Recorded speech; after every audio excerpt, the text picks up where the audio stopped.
आज Doubtnut app download करें। Doubtnut पर अपने सभी गणित, रसायन विज्ञान, भौतिक विज्ञान और जीव विज्ञान के डाउट्स का करो सफाया। बस प्रश्न की फोटो खींचो, एक ही प्रश्न को क्रॉप करो और तुरंत वीडियो सोल्यूशन पाओ।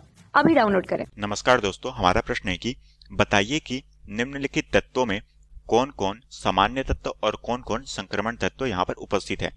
ठीक है, तो दोस्तों यहाँ पर हमें सामान्य तत्व के बारे में पूछा गया और संक्रमण तत्वों को यहाँ से पृथक करके पहचानना है कि कौन से हमारे सामान्य तत्व है और कौन से हमारे संक्रमण तत्व है। ठीक है, तो सबसे पहले दोस्तों हम जानते हैं कि हमारे जो संक्रमण तत्व होते हैं वो हमारे कौन से ब्लॉक के तत्व कहलाते हैं। ये दोस्तों हमारे डी ब्लॉक में पाए जाते हैं। ठीक है, तो ये दोस्तों हम कह सकते हैं कि जो हमारे संक्रमण तत्व होते हैं ये हमारे डी ब्लॉक में पाए जाने वाले तत्व होते हैं। ठीक है, तो ये हो गया हमारा डी ब्लॉक के तत्व। अब दोस्तों हम एक एक करके तत्वों को देखते हैं कि इसका परमाणु क्रमांक क्या है और ये कौन से तत्व होते हैं। ठीक है, तो हम यहाँ पर क्या करते हैं दोस्तों, सबसे पहले संक्रमण तत्वों की पहचान करते हैं कि कौन सा हमारा डी ब्लॉक के तत्व है। ठीक है, उसके बाद हम यहाँ पर सामान्य तत्व की पहचान करेंगे। तो सामान्य तत्व क्या हो जाएंगे दोस्तों, वो हो जाएंगे हमारे एस और पी ब्लॉक के तत्व। तो ये हमारे सामान्य तत्व कहलाएंगे। ठीक है, तो हम एक एक करके इनके तत्व की पहचान करते हैं। तो सबसे पहले दोस्तों हमें जो तत्व दिया गया है वो हमारा कौन सा है, वो है दोस्तों हमारे पास जो है वो है सोडियम। ठीक है, तो दोस्तों हम जानते हैं सोडियम का परमाणु क्रमांक कितना होता है। यहाँ पर दोस्तों हम एक एक करके इसके परमाणु क्रमांक लिख लेते हैं। ठीक है, तो दोस्तों सोडियम का जो परमाणु क्रमांक होता है वो होता है 11 और ये दोस्तों कौन से वर्ग का तत्व है, ये हमारे वर्ग पहले का तत्व है। तो हम कह सकते हैं कि ये हमारा कौन सा हो जाएगा, ये हमारा सामान्य तत्व होगा। तो हम कह सकते हैं कि सोडियम जो है वो सामान्य तत्व हो जाएगा। ठीक है, उसी तरह से दोस्तों दूसरा दिया गया है जो कि है कॉपर। ठीक है, तो यहाँ पर दोस्तों हमारे पास है कॉपर।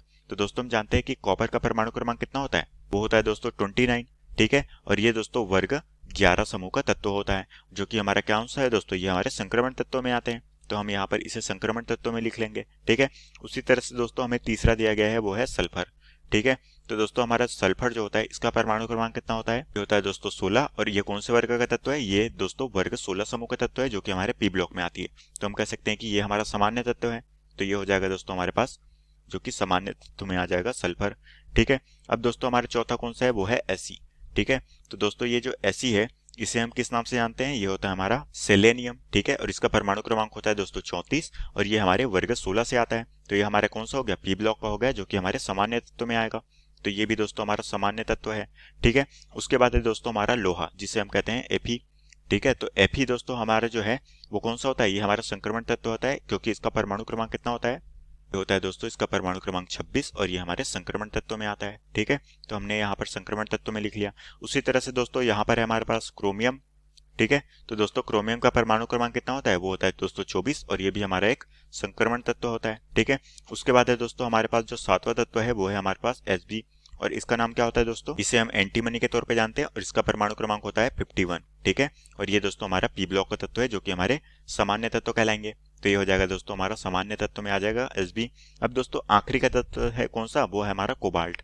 ठीक है, तो दोस्तों हम जानते हैं कि कोबाल्ट क्या है दोस्तों, ये हमारा संक्रमण तत्व होता है क्योंकि इसका जो परमाणु क्रमांक होता है वो कितना होता है 27। ठीक है, तो ये हो जाएगा दोस्तों हमारा संक्रमण तत्व। ठीक है, तो इस तरह से दोस्तों हमने यहाँ पर क्या बना लिया, हमने यहाँ पर दोस्तों हमारे जो संक्रमण तत्व है और हमारे जो सामान्य तत्व है इसकी हमने यहाँ पर पहचान कर ली। और यही दोस्तों हमें प्रश्न में पूछा गया था कि हमें इन तत्वों को सामान्य तत्व और संक्रमण तत्व के आधार पर इसे वर्गीकृत करना था और यही दोस्तों हमारे प्रश्न का उत्तर है। तो आशा करता हूँ दोस्तों आपको ये प्रश्न समझ आया होगा। धन्यवाद। कक्षा 6 से 12वीं से लेकर नीट, IIT, JEE वो एडवांस के लेवल तक 1 करोड़ से ज्यादा छात्रों का भरोसा। आज ही डाउनलोड करें डाउटनेट ऐप या व्हाट्सएप करें अपने सारे डाउट्स 8400 400 400 पर।